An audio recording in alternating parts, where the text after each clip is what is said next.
Hello and welcome back to a new video. In this video I'll show you how to recover your Audible account. For that, just go and open your app and tap on continue button. There you have to tap on sign in.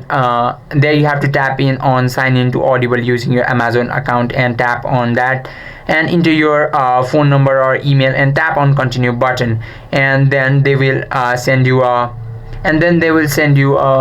and then they will ask you to enter password. Just tap on forgot password option, and they will send you a link or a code on your Gmail or your phone message box. Just paste it over there, and if it is a link, just tap it on that link and it will take you to a page where you can reset your password and come back to your this website or your page, and then enter your mobile number or email and re-enter your new password and tap on continue button, and that is how you can recover your Audible account. I hope this video helped you out. If you have any questions or queries, just let us know in the comment section. Thank you for watching.